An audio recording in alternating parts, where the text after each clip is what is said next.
campaign finance rules in the United States are complex, and they've been undercut by Citizens United versus the Federal Election Commission that allowed for the creation of so-called super PACs, where you can secretly give hundreds of millions of dollars and then secretly spend it as long as you don't coordinate with a candidate for a candidate or against a candidate. It's changed campaign finance fundamentally.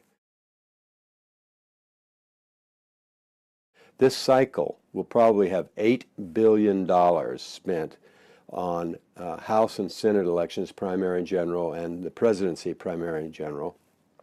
And it was $6.5 billion last time. It's an ungodly amount of money. It's overdue in terms of a need for reform. If I was the reform god, I would have public finance and I would limit the length of the campaign, but that's never going to happen. Well, it's regulated at the federal level through a thing called BICRA, the McCain-Feingold bill, which was really gutted by the Supreme Court case. And it says that you can give $2,700 in the primary maximum and in the general election maximum to a PAC or also to an individual. A PAC, a political action committee, not the super PACs, may give a maximum of $10,000 per cycle. And that's all transparent. It's all reported, and the FEC never really pursues cases rapidly to go after people who break the law. Sometimes it's 6 years after somebody's done something wrong, and they'll fine them.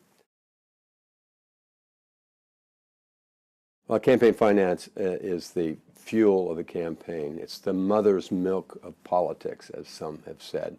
And they need money for the air wars, television. They need money for the ground wars, for organizing and getting people out and registering people. A lot of people say that of the $8 billion, probably 2/3 of it's wasted, but they don't know which part is wasted, so they still spend it as long as they have the money.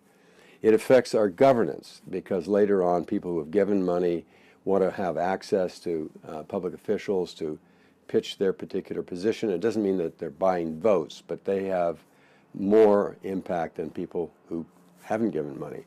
Now, we have a pluralist system where groups are allowed to organize and express themselves by giving money, but some have said our pluralist choir sings with an upper class accent, and certainly Bernie Sanders would say that.